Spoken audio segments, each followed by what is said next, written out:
Hey, bitch, it's Jami, that's me here. Welcome back to the channel, honey. Listen, make sure you guys are coming into the video, you liking up the video, and all that great stuff. We're going to talk about a few things, touch on Wendy Williams real briefly, Don Lemon, and then we also got to talk about Miss Porsha Guobadia, okay? Now Miss Porsha Williams, honey. We got to talk about that. So first of all, let's go ahead and get into Don Lemon, because they're saying that he done signed a $24.5 million deal to split from CNN after he was fired from the network.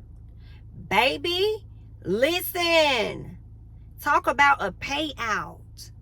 I don't even know what Chris Cuomo got. I don't know. I wonder what he got. Did he get something closer to it, or is he still in litigation or something? But shout out to Don Lemon. Okay, y'all know they ended up going their separate ways. He got awarded $24.5 million, which would be the full complete pay from his final contract, which extended 3.5 years from his ousting. Okay. Don found himself in hot water with the network when called Nikki Haley past her prime on television, which caused serious backlash from many, including his co-workers. Okay, so that's what took place. Listen, must be nice. I wonder what he finna go and do now. $24.5 million. Is y'all finna give him that in a lump sum, or is he finna get these monthly checks? How is that finna necessarily play out for him? Girl, all that man had to do was sit back and chill. Girl, not y'all having to get this man this coin. Does it come with? Well, clearly that's the back pay, I guess. $24.5 million. God damn, Don. What's going on, Uncle Don? Let me see. Let me look some more of this up. Don Lemon. Girl, being in television, damn sure pay when you on a better network. Don Lemon and CNN have reportedly reached an agreement since last year. The former anchor and the news network reached a separation deal that would pay him about $24.5. The total is reportedly the amount of money Lemon was set to receive if the final contract ended in 3.5 years. Representatives from Lemon had no comment. Let's see.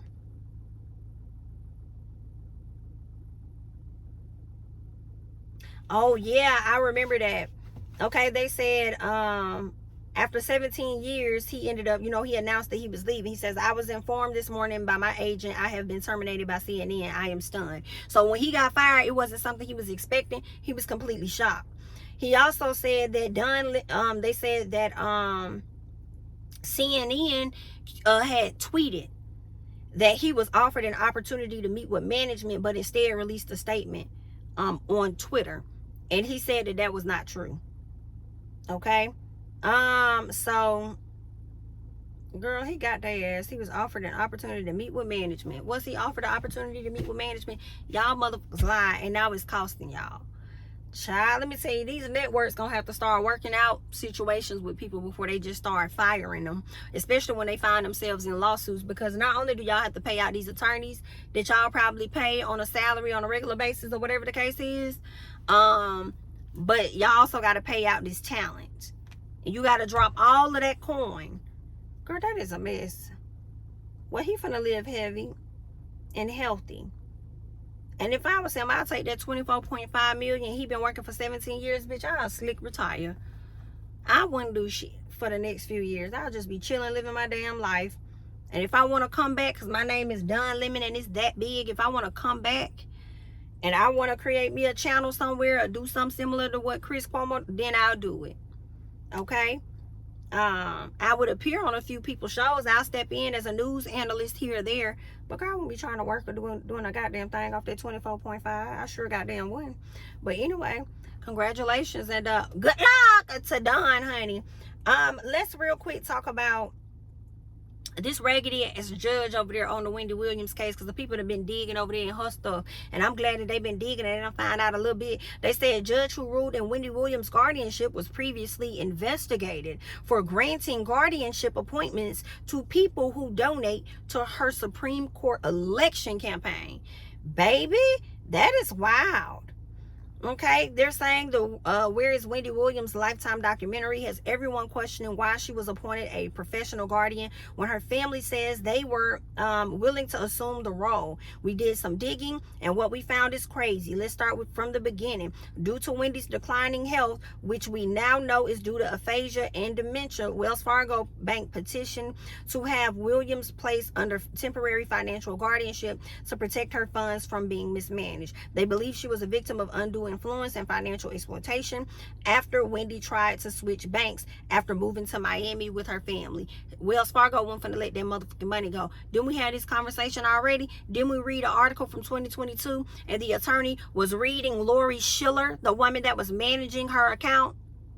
Okay, read her ass for filth in so many words. Y'all couldn't have her moving her money to a whole nother bank.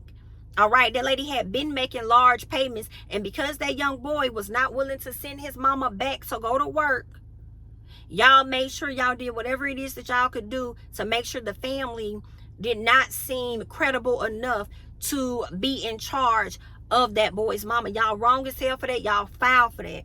And I hope something is coming for you, Judge.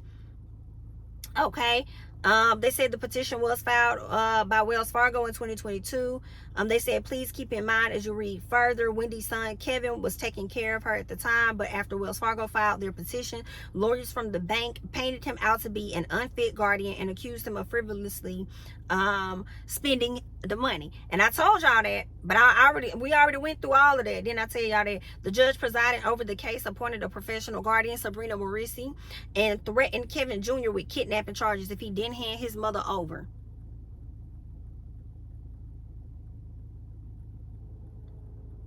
I would, and see what was going on, because if you have an aunt that's an attorney, and I don't know what type of attorney law she practiced or whatever, but she should have said no, and we still gonna keep her. If you want to put kidnapping charges on there, put them on there, because then you're gonna have to prove that he kidnapped his mom. You can't say he kidnapped his mom if his mom wanted to go. You can't say he kidnapped his mom if they saw that she wasn't in good health condition and they brought her home to take care of her, and that's what it is that she wanted. Especially if they have her on video saying that. So y'all got played. So when Kevin sat up there and said the aunt let them trick her out her spot, they did. I mean, she did. She did. While you over there having secret conversations with Denmark Mercury, letting them lie to you, talk about how, oh, we're going to get Wendy back on air, this and that. They just used you to keep them updated on what's going on with her and her health. And as soon as they were over there finalizing paperwork, doing what they were doing, and finding out the angle that y'all were willing to take, trying to find out what y'all motive was as a family, they moved in and they took over. And now y'all are SOL out of luck. And you should have been a bit more smarter than that. And I really hate this shit. This shit got me hot. They say that they threatened Kevin Jr. over kidnapping charges. And you know that's a young boy. You could say whatever to him. Like, and he'll probably be frightened.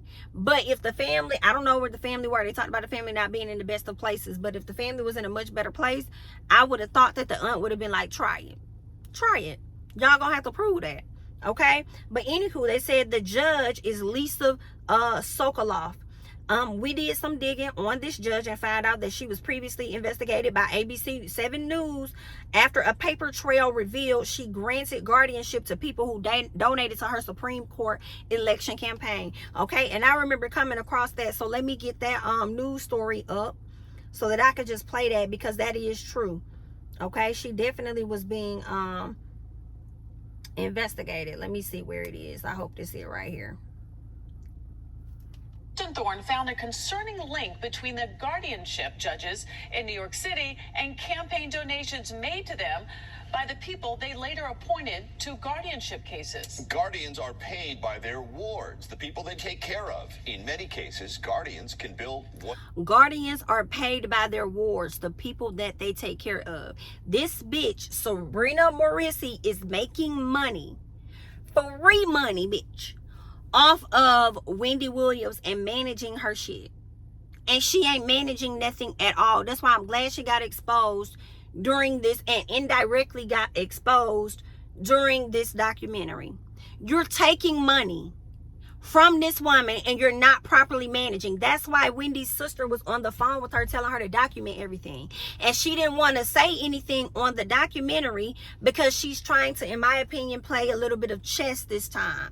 Not let everybody know what the plan is, give them too much, because they are trying to concoct their own stuff so they can go up against Miss Sabrina and whoever the hell else they need to go up against. Whatever they want, sometimes $600 to $800 an hour. An hour. This Donations is to true. the I looked judges this up. are not illegal. But as Kristen found out, some of those trying to reform the guardianship system in New York wonder, is it ethical?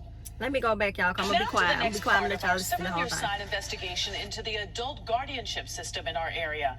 Eyewitness News investigative reporter Kristen Thorne found a concerning link between the guardianship judges in New York City and campaign donations made to them by the people they later appointed to guardianship cases. Guardians are paid by their wards, the people they take care of. In many cases, guardians can bill whatever they want, sometimes $600 to $800 an hour. The donations to the judges are not illegal. But as Kristen found out, some of those trying to reform the guardianship system in New York wonder, is it ethical? When the guardian for Nathaniel Lamar wanted to sell Lamar's multi-million-dollar townhouse in Cobble Hill, Judge Lisa Otley appointed as the broker a lawyer she knew from a previous guardianship case, which is allowed under the law. The lawyer netted $210,000 in commission from the sale of the property. We found that 3 years before that, the lawyer, Michael Benjamin, donated $500 to Judge Otley's election campaign. Benjamin told us the donation was not a conflict of interest, and a spokesperson for the court system said the same, telling us judges make appointments based upon performance and availability. Both the lawyer and the spokesperson said judges cannot see who donates to their campaigns. Lies. But we put the names of the guardianship judges in New York City in the Public State Board of Elections website. So they can always see who donated. Examples of judges receiving donations from guardianship lawyers. We then used the state's public guardianship appointment database and found that in many cases, those same lawyers received guardianship appointments from the judges they donated to. For example, in 2021, attorney Daniel Antonelli donated $500 to Judge Rosemary Montalbano. The judge gave him 4 guardianship appointments in 2022. In 2021, the law firm Carasaniti and Andrio donated $500 to Judge Charles Troya. In 2022, Judge Troya gave 9 guardianship appointments to one of their attorneys. Judge Lisa Sokoloff gave 7 guardianship appointments this year to attorney Paul Medeiros. We found he donated $1,000 to her this year. We brought the donation data we found to New York State Senator Brad Hoylman, the chairman of the Senate's Judiciary Committee. You can't draw a straight line between political donations and public policy. It's never that clear whether you're in the legislative branch, the executive, or the judiciary. But I will tell you this, it is concerning. When asked about the donation, you can't draw a line, but it's concerning. The New York court system said it is incumbent on judges to follow and comply with the rules governing judicial conduct, and the court hopes and believes they do. Lucian Chalfin said in a statement, if an instance of inappropriate conduct is brought to our attention, it can be referred to the proper authority for investigation. I reached out to all the lawyers mentioned in the piece. Daniel Antonelli did not get back to us. Neither did the law firm Carasaniti and Andrio. Attorney Paul Medeiros says he has donated to Judge Sokoloff because he's known her for many years and has always supported her career. Thank you so much for saying that, sir, because what you just proved, in my opinion, is the connection and relation between y'all, not just the $1,000, which is why you donated, but you only, in my opinion, gave more of a valid reason as to why she would give you 7 guardianships. It's because y'all have known each other for such a long time, and she's trying to look out for her friend. You know, scratch my back, I scratch yours type energy. Oh buddy, oh pal. So you as an attorney, for you to say that, I feel like you just effed yourself, because if you were taken to court, they could use that statement against you in the worst way with your dumb ass. Okay, but anyway, let me see what else they got. They are meant And there are people meant to protect the most vulnerable in our society, but there are major concerns about guardianships in the tri-state area. Yeah, this is a big deal. From lack of communication with families to downright cruel behavior. Lack of communication with families. Many families and officials calling but for they an making overhaul. but they making 6 damn figures off of these people. At $600 to $800 an hour. If a estate or anything sells or whatever, they get coinage from it. Did y'all just hear the first one? When the lady, was trying to sell the man's brownstone, $500,000 or $1 million, multi-million-dollar brownstone or whatever, they sold it, and the damn attorney, which was a black woman from what it looks like, I don't know if she was the judge or the attorney, but maybe she was the judge that appointed a particular attorney, but that attorney made $210,000 off of the sale of that damn house. Why? You did nothing. All you're doing is taking ownership of somebody else's stuff. And see, that's where you got to be real careful. Because it's like, what do they deem? How do they deem that you're incompetent? How do they deem? I guess they just get your doctor records or something like that. That is some wild shit. That is some wild stuff. This is messed up. This is sketchy. More oversight to the guardianship program. 7 on your side, investigative reporter Kristen Thorne is here now with what her investigation uncovered. Kristen. Joe and Sade, more than 108,000 people in our area live under court-appointed guardianships. Our investigation found a number of issues within the adult guardianship systems in New York, New Jersey, and Connecticut. They include courts not keeping track of guardianship records and guardian fees, guardians filing incomplete paperwork, courts not having sufficient oversight of guardians, and people questioning the power provided to guardians, including the ability of guardians to isolate people from family and friends.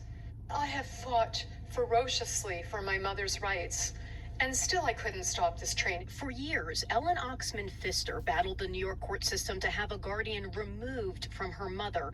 Even though Oxman Pfister was her mother's power of attorney and healthcare proxy, the judge decided Marjorie Pfister needed a guardian. There were times Oxman Pfister didn't even know where her mother was. The guardian is not required to tell her that.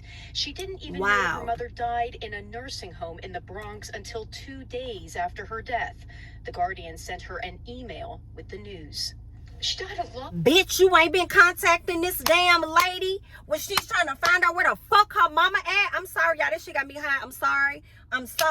You ain't been contacting this woman about her mother, and when her mother dies, you have the audacity to send her an email 2 days later, not even give her a call on the phone and say condolences or anything, but you over here getting a motherfucking check and probably get a coin off of her life insurance. Ain't no damn telling, because y'all probably take one out on her anyway once you become the guardian. And that is some foul shit. That is messed up. That is messed up. That's some y'all gonna have to do something about that up there in New York, baby. Y'all gonna have to do something, baby. Somebody gonna have to, no ma'am. That is some wild shit. This girl did not know where her mama was, and a lot of what they're saying in these news things is everything that Wendy Williams' family has been experiencing. Don't know where the hell the lady at. Okay, got all these weird ass people around her. Okay. This lady, white lady, got a similar story. Mama died in a damn nursing home. Didn't even know what nursing home her mama was at. Didn't find out where she was at until 2 days later. So after y'all done milked her mama dry, you gonna let her do the hard work. Now it's your turn. Now you can come get your mama. Now that your mama ain't really worth a whole lot no more, once this check clears, you can come get your mama now. And you can go find a funeral home or wherever you want to take her. We're done with her now. Like, that's some fucked up shit. And I hope they get the brake suit off their ass, for real.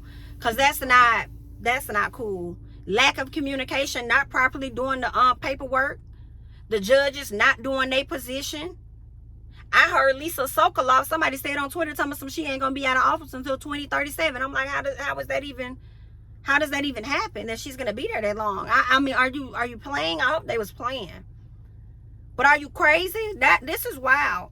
And you know what? These two news stories was dropped 2 years ago, and I'm watching them on YouTube. One video only has 2,000 views. Another one only has 3,000 views. I hope that they get way more views in the coming months, days, weeks, because this is outrageous. And I didn't even know you could take possession over people like that. That is wild. Oh, she died alone. She must have wondered where I was. And my mother's not the only one. You feel like you're being terrorized, and There's nothing you can do. Christine Montanti has been working with New York legislators on Carolyn's law, named after her mother, who Montanti has barely seen since she was assigned a guardian in Florida. The law would entitle family members to a hearing before a guardian restricts visitation. This guardianship system is not cut out to what you think it is. The extent of elder abuse by guardians nationally is unknown, according to the U.S. Government Accountability Office. Britney Spears made the subject of adult guardianship a hot topic. In our area, there have been summits, studies, reports, and yet critics say little has been done. Of You course. just have to think that these people are worth it. And the reality is that legislatures have not treated these people as worth it. Nina Cohn, a law professor at Syracuse University, was part of a group of lawyers, judges, guardians, and nonprofits who in 2017 drafted a Universal Guardianship Act for states. The act is considered by many to be the gold standard for how states should deal with their adult guardianship cases in the 21st century. If the person is moved, guardian has to tell the family where that person went.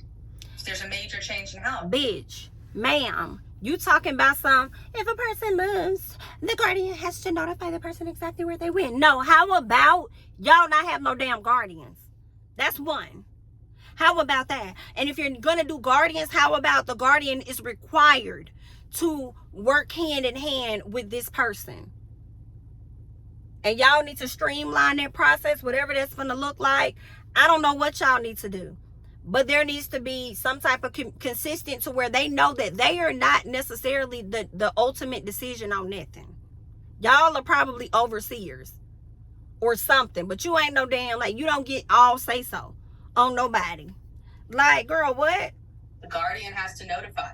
No, you sound like you're in support of guardianship, but you sitting on this platform talking to these news people as though you too are concerned about guardianship. Like you really care, but you over here like, well, let's not get rid of all of it, but hey, let's put some things in place for the guardians to just do a better job at this or that. No, fuck that.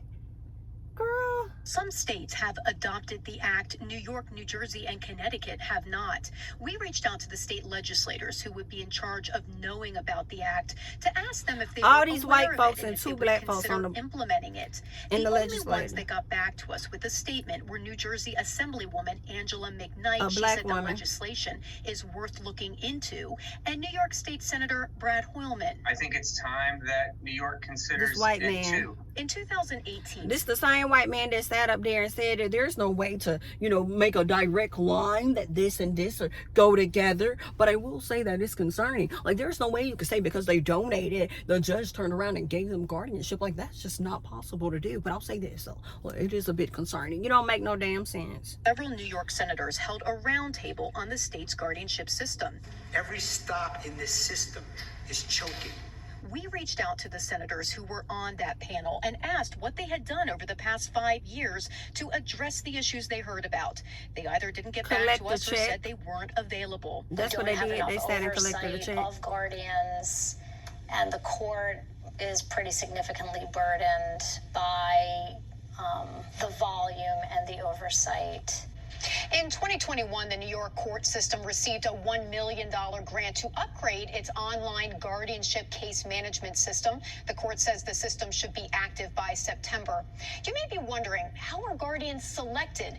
They come from a list of judges that lawyers have. Judges have a list of these lawyers. I found a concerning connection between campaign donations some of these lawyers have given to judges and those lawyers receiving guardianship appointments from the same judges they donated to. I'll have that story tomorrow on Eyewitness News. And it ain't no damn coincidence. Miss Ma'am was on point with y'all hoes. I'm glad she exposed y'all. Okay, and I'm glad Wendy Williams put it on a bigger, a lot of people like, I'm not gonna watch it, this is horrible. Wendy should have never done this. Oh my God, it should have never been out here. She would have never wanted us to see her like this. Actually, what Wendy is doing, in my opinion, it's bigger than Wendy. It's about Wendy, absolutely, but it's bigger than Wendy, in my opinion, because you have so many families that are affected.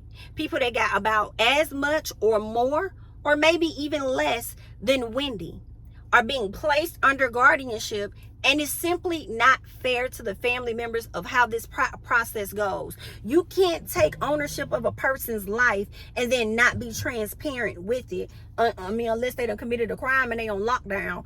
But you can't be able to do that. That can never be okay, in my opinion. Girl, we already barely got freedom. Okay, and then you want to lock the freedom down. They do got even damn more to where they can't spend their own money that they don't work hard for, and y'all got the audacity to sit up here and lie about somebody misusing funds. Girl, if they want to go broke off their money, let them do it. Let them do it. It's their money. They worked hard for it. So y'all wrong as fuck for that, and that shit got me. I'm pissed about it. And I'm glad y'all getting exposed. And I hope this ain't the last that we hear of it, okay? Just like this ain't going to be the last that we hear about Miss Porsha Williams and this damn husband, Simon Guobadia. Let me see what they got going on this week. Because y'all know Porsha returning to Real Housewives of Atlanta. Shortly after that, Simon was exposed for being denied for U.S. citizenship and his criminal background fraud, identity fraud, bank fraud, all of this stuff came out, okay? Learned about that. Shortly after that, Porsha filed for a divorce, baby, from this man. Now what I'm seeing is that Porsha asked the judge to enforce the prenup between her and Simon Guobadia. Reportedly wants each party to keep their assets to themselves. All right. They also say Porsha Williams warned Simon not to alter or destroy his financial documents amid their divorce proceedings, or she'll have him sanctioned. Okay. So I'm going to get into the details of that. But can I just say this? I started thinking, when they talked about Porsha and this man getting this divorce, and they were saying, oh, it has nothing to do with the U.S. citizenship or his history or anything. It's been an ongoing issue with them. This is what I started to wonder. And I remember Fallon saying how, Fallon, you was flip-floppy, baby. 1 minute it sounded like you said that Simon didn't want you to have like no spotlight on it, didn't want you to do a show, and then in later months I saw you say something about Simon wanted you to do the show. So I didn't know which one was it, because I could have sworn you said he did it, and then I'm hearing that he did. So I don't know. But what I will say is that could have been, maybe Simon was the one that was flip-flopping, because that's what I think is happening with Porsha, and I could be so wrong. I feel like Porsha married this man, stopped doing all her jobs, stopped doing everything, because that's what Simon does. She strikes me as that type of person. She is such a I was gonna say glutton for punishment, but that's not what I mean. She is such a hopeless romantic that Porsha would literally sit up there and quit her jobs for love. She would definitely do all of that just to say she loves somebody, show them she loves to be submissive in that way, in my opinion, based on how she was with Cordell. So I feel like if he told her to quit her jobs, she did that for him. And I think she has always had this yearning desire to come back to television, but he hasn't wanted her to come back. And I feel like when they say it's been an ongoing issue between the couple, I feel like her making that decision where she probably tired of him or whatever, and was like, probably started realizing I need to make sure I make my own money or whatever. I ain't never been a down bad. I get it how I live. I could be wrong and so off base, y'all, but this is just my opinion and my thoughts. I feel like Porsha wants to return to the show, and Simon probably didn't want her ass to come back. That's what I'm thinking. I feel like that's probably why they got to this place where it's been this ongoing situation where it was a divorce. She wanted to come back. He didn't want her to come back. All of this additional tea, and she like, I don't give a damn, you just got to deal with it. All this additional tea about him only made it easier for her to divorce him when this already been a thought in her head anyway, because she been wanting to like return. Probably ever since she did Real Housewives Ultimate Girls Trip, she had the bug like, oh, I want to come back. I want to return. But I know he really don't want me to, whatever. Her doing Real Housewives Ultimate Girls Trip could have just been testing the waters of some sort to see how he was going to respond to that. But I feel like that could have been the issue. And I also feel like that whole script thing, the NBC Universal, and I could be so far off base, y'all, I really could, but her getting the scripted deal with NBC Universal was still sketch to me, because it's like, when has Porsha ever done anything like that? So I feel like she secured that deal for him in a sense, possibly, because he's been the only person I've known to be tied to doing films or anything with production or trying to do that, right? So I feel like she was gonna try to make them be like a Candy and Todd in a sense. So she secured that scripted deal while she's doing reality. So hopefully if she can do some work with him, get him that scripted deal, maybe he wouldn't feel so much of a way about her returning to reality, because she also landed, in addition to that, this scripted opportunity to where they can produce shows together under NBC Universal. So that's what I think. If we never see any shows, scripted shows produced with Porsha Williams in mind, that's only going to further lead me to believe that she only secured that deal for him is what I'm thinking. That's what I think the ongoing issue has been. And her returning back to the show, he probably felt the way about it. And then when all that tea came out, you know, it probably made things even worse. And she probably blew it. I feel like Porsha probably didn't know everything about that man past. She couldn't possibly. Porsha saw money. Porsha saw how he treated her.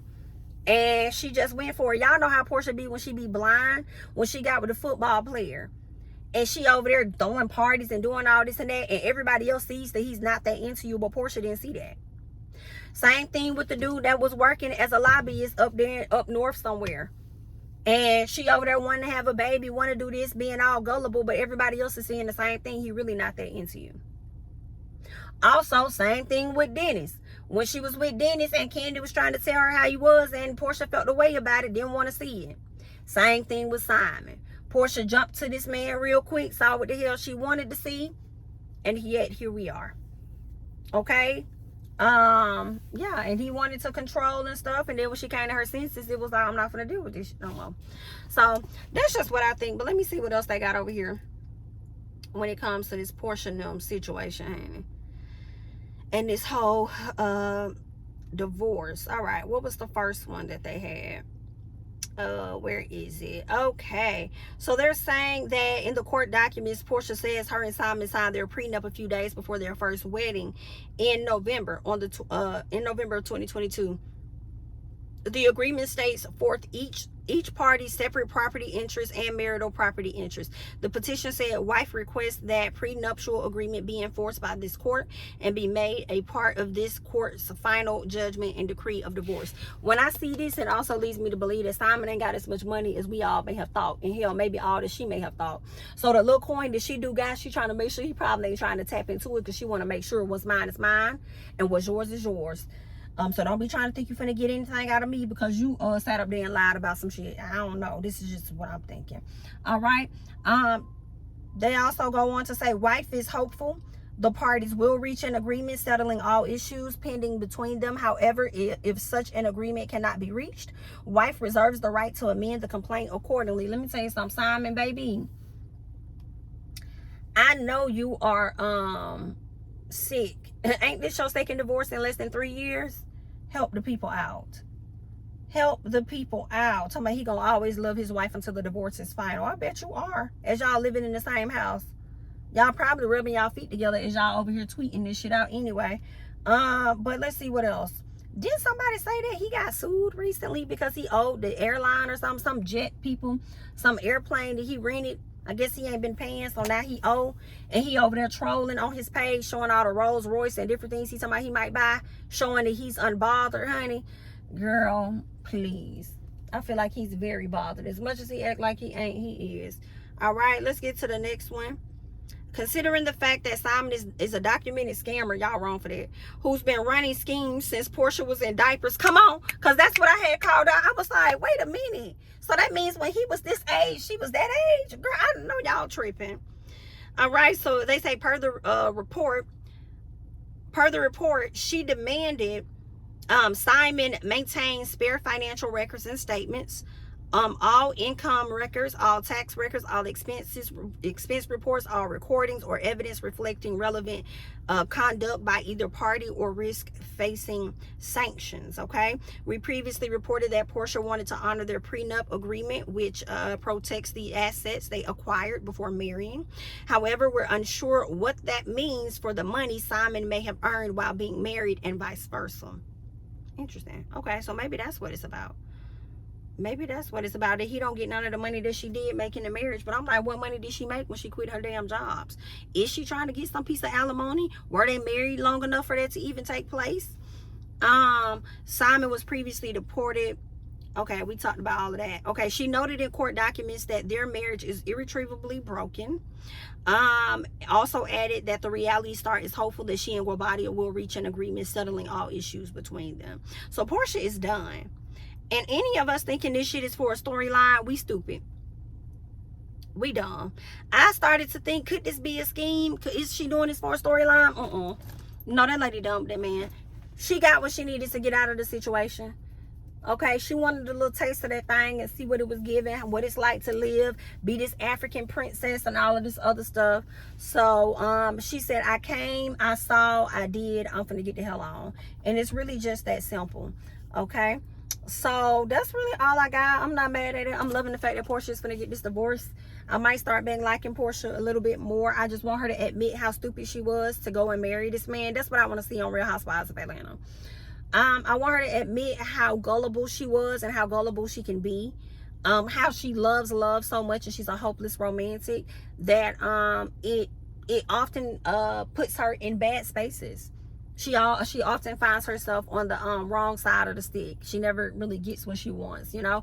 So I hope that we see that. But I also hope we see a little bit of people dragging her and tugging on her just a little bit, because she did too damn much when she went out there marrying that man and then trying to convince us that he's a good looking man and that, you know, oh, they're the ideal couple. Girl, just when she was starting to win you was over, guess what happened? Guess what happened? Clank, divorce is what happened. But anywho, girl, that's all that I got. I'm gonna catch y'all in the next one. Make sure that you're liking the video, you're sharing the video, you're subscribing to the channel. Okay, follow me on Instagram and Twitter, and I'm gonna holler at y'all. Bye bye.